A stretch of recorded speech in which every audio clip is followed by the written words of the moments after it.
बोलिए वृंदावन बिहारी लाल की जय। जय श्री राधे कृष्ण। पुरुषोत्तम मास महात्म्य अध्याय 3 कथा। जय श्री राधे कृष्ण।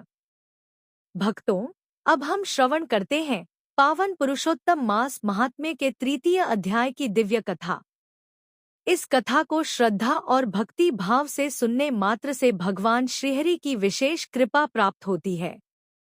एक समय नैमिषारण्य में अनेक ऋषिमुनि एकत्र होकर सूत जी से बोले, हे सूत जी, आपने पुरुषोत्तम मास की महिमा अत्यंत सुंदर बताई।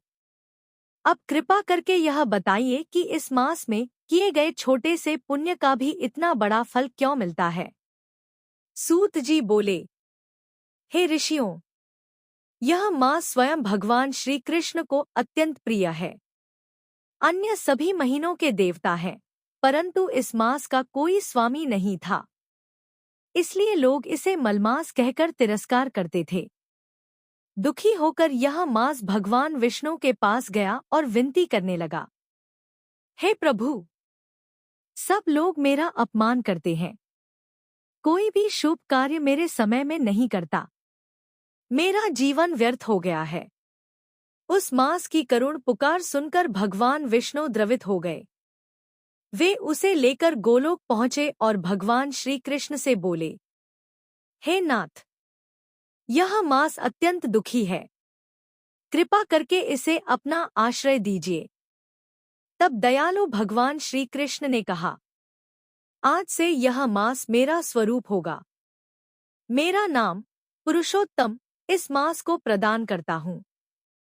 जो भी भक्त इस महीने में स्नान, दान, जप, कथा श्रवण, भजन और व्रत करेगा, उसे अनेक गुना फल प्राप्त होगा। भगवान के यह वचन सुनकर वह मास अत्यंत प्रसन्न हुआ। तभी से यह पुरुषोत्तम मास कहलाया।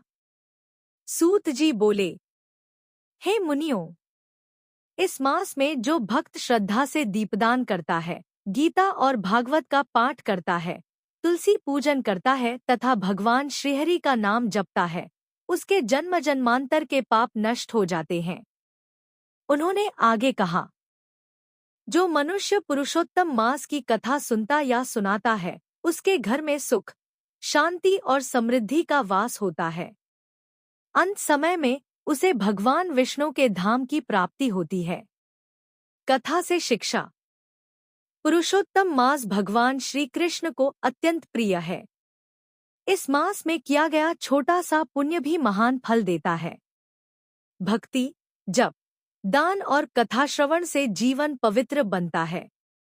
भगवान अपने भक्तों और दुखियों का कभी त्याग नहीं करते। कथा समापन।